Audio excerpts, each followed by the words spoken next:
So, instantaneous rate of change muna tayo ulit. Balikan natin, ano?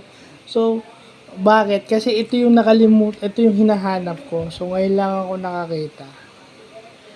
So, itong instantaneous rate of change, hindi lang sa business, hindi lang to sa, hindi lang to sa kung ano mang bagay sa administering medicine o yung mga nurse. Diba yung mga nurse usual yung nagbibigay ng mga gamot. So, may mga problem silang ganito kasi sila yung nagbibigay ng gamot. Ito yung pinag-aaralan nila yung medicine kinematics, no?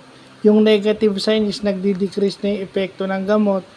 Positive sign is nag-i-increase yung epekto ng gamot. So, ayan.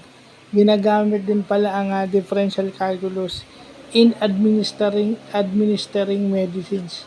Pero usually, kinuha muna natin. Usually kasi given na yung function dito.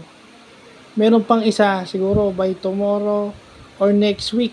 By next week na lang siguro yung gagamitin mo yung difference quotient para doon. So, yun. Gagamitin natin yung difference quotient. Pero kuha muna tayo ng madali para hindi tayo masyadong mahirapan. So, sipin nyo yung differential calculus, hindi lang pala sa pang-engineer yan. Meron din pala, pwede rin pala sa nursing yan.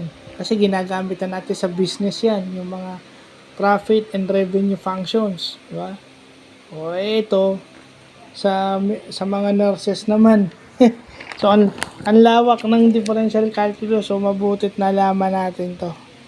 So, yun lang pa.